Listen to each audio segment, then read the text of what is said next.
मित्रांनो ही आत्ता मी आलेलो आहे वडजो आईच्या यात्रेला, म्हणजे श्री क्षेत्र दहिपळ वडमावली येते. आणि माहीत नव्हतं मला की यात्रा एवढी मोठी भरते. आणि बाप्पा आप्पा हे सगळे सोबत आहेत आणि यांच्यासोबत आज यात्रा बघण्यासाठी आलेलो आहे. हे बघा सगळं, म्हणजे किती मोठी यात्रा आहे. बाप्पा थोडं यात्रेच्या बद्दल सांगा ना.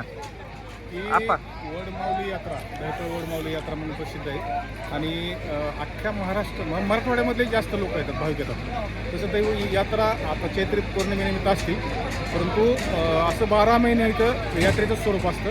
किमान 50-100 माणसं तर कधी बी आलात तुम्ही तरी तुम्हाला सापडतील अशी ही यात्रा आहे. देवीचं खूप मोठं महात्म्य आहे आणि नवसाला पावणारी देवी म्हणून प्रसिद्ध आहे. तर हे बाप्पांनी सांगितलेली माहिती आहे आई व वडमावलीच्या बाबतीत. पण इथं ह्या ठिकाणी आपण यात्रेमध्ये आल्याच्या नंतर आपल्याला बघायला मिळतं आहे की हे पाळणे, हे राऊंडअप, हे जे काय म्हणतो याला एक, आणि त्याच्यानंतर हे बघा छोटे मुलं, हे अशा प्रकारचे ते खेळणी आहेत. आणि जम्पिंग जपांग हे सगळं इथंच लागलेलं आहे. यात्रा खूप मोठी आहे, देवीचं खूप महात्म्य आहे. आणि ट्रेन बघा, ही डिझेल ट्रेन आहे, डेमो ट्रेन काय ते आपण म्हणतो, ते लहान मुलांची चिल्ड्रन ट्रेन.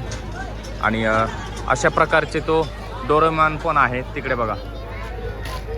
मोटू पतलू पण आहे ते बघा तिथे. मोटू म्हणजे मुलांसाठी एक खेळणी वगैरे आहे. खूप महात्म्य आहे देवींचं मोठं. आणि ते समोर जे शिखर दिसते तुम्हाला ते देवीचंच आहे. उशिरा का होईना पण इथे आलेलो आहे ह्या ठिकाणी. आणि आल्याच्या नंतर बाप्पांच्या सोबत इथं आलो, यात्रा पाहिली. पण हा पहिलं वर्ष हे मिस झालेलं आहे. पण पुढच्या वर्षी नक्कीच तुम्हा सर्वांना संपूर्ण जी माहिती आहे ती पूर्ण येईल, ब्लॉग बघायला मिळेल. पण आता संध्याकाळची वेळ असल्यामुळे पब्लिक जी आहे ते आपापल्या घरी गेलेली आहे. पण तरीसुद्धा आणखीन क्राऊड येतच आहे. माझ्या पाठीमागं तुम्ही बघू शकता इथे, आणि बॅक साईडला इथे बघू शकता. हे बघा, संपूर्ण यात्रा लोक आनंद घेत आहेत. आणि खूप भारी वाटलं. बाप्पांच्या सोबत आलो, आप्पाही होते, यात्रेमध्ये बघायला मिळाली. देवीचं दर्शनही घेतलं. तुम्हाला आता तिथे जाऊन जाताना नक्कीच मी तुम्हाला मंदिराचं दाखवणार आहे.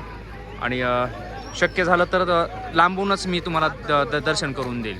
का पाळणं सुरू झालेलं आहे बघा. कोणाकोणाला पाळण्यात बसायला आवडते, हे रात पाळण्यामध्ये, ते कमेंट करून नक्की सांगा. मी तर लाईफमध्ये एकदाच बसलो होतो उत्तरेश्वर पिंपरी यात्रेमध्ये. त्याच्यानंतर पुन्हा इच्छा झाली नाही बसायची. सगळ्यात खतरनाक जर म्हणलं ना तर हा ब्रेक डान्सवाली ही बघा. ती चालू झाल्याच्यानंतर तुम्ही बघितलं ना, खरंच असं जबर वाटतं ना, ते खूप घाबरतं माणूस त्याच्यामध्ये बसल्यानंतर. तुम्ही बसलात का याच्यामध्ये सुद्धा आणि ह्या मोठ्या पाळण्यामध्ये सुद्धा, ते नक्की कमेंट करून मला सांगायला विसरू नका.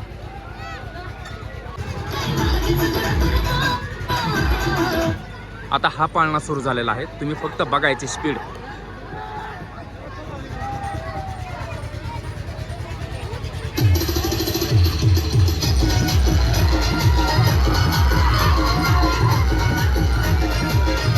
बघा कशा प्रकारे इथं यात्रेमध्ये आनंद घेतात आणि पूर्ण एन्जॉय, फुल एन्जॉय.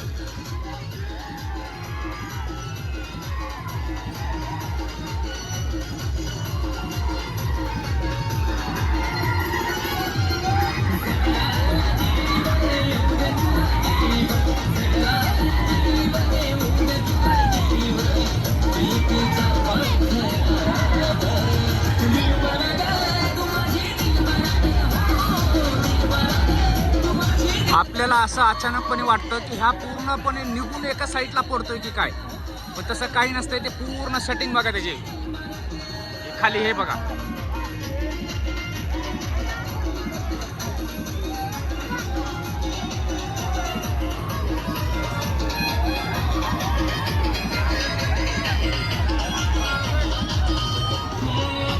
हे बघा इथं मोठू पटलू पण बघा.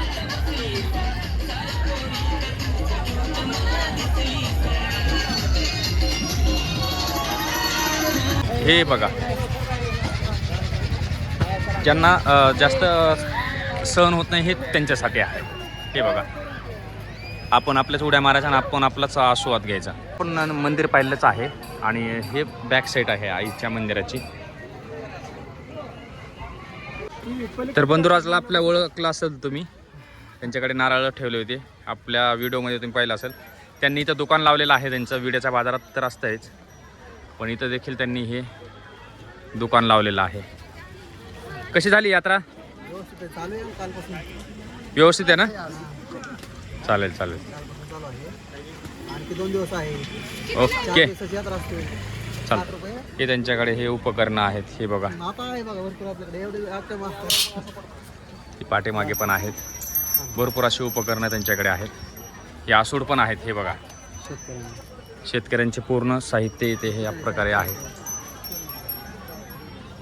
विड्याच्या बाजारात, नेकनूरच्या बाजाराला पण जाता ना? नेकनूरला असतो. नांदूर, नेकनूर, विडा आणि दहीपळ वडमावली. ओके, दिसले तर नक्की विजिट एकदा दुकानाला करा आणि आपल्या जनावरांसाठी जे उपकरणं आपल्याला लागतात शेतीसाठी ते नक्की एकदा यांच्याकडनं खरेदी करा.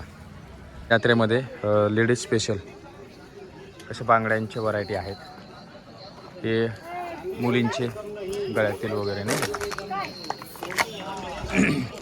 हे कॅप आहेत. लहान मुलांची खेळणी इकडे आता दुकान बंद होत आहेत. टोप्या बघा, ही घडी.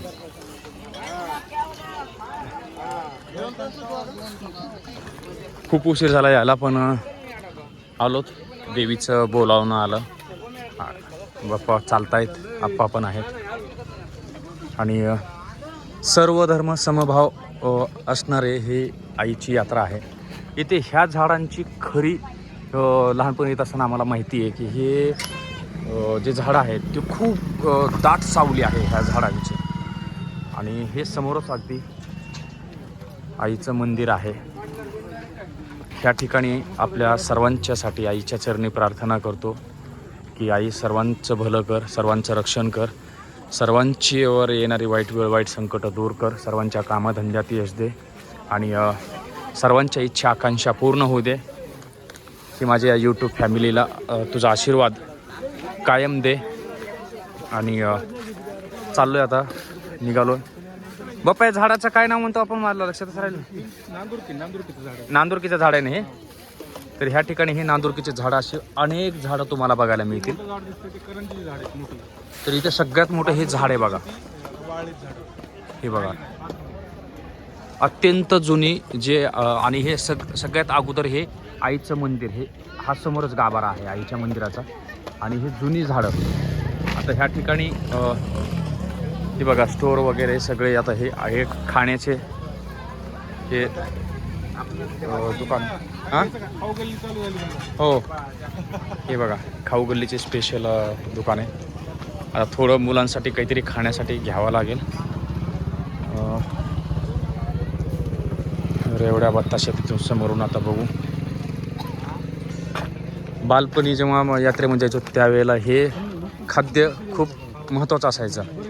शेव, चिवडा वगैरे. हे बघा ना, फ्रेश वाटलं बाप्पा पण येऊ ना. हे बघा दुकान, खाऊची सगळी दुकान.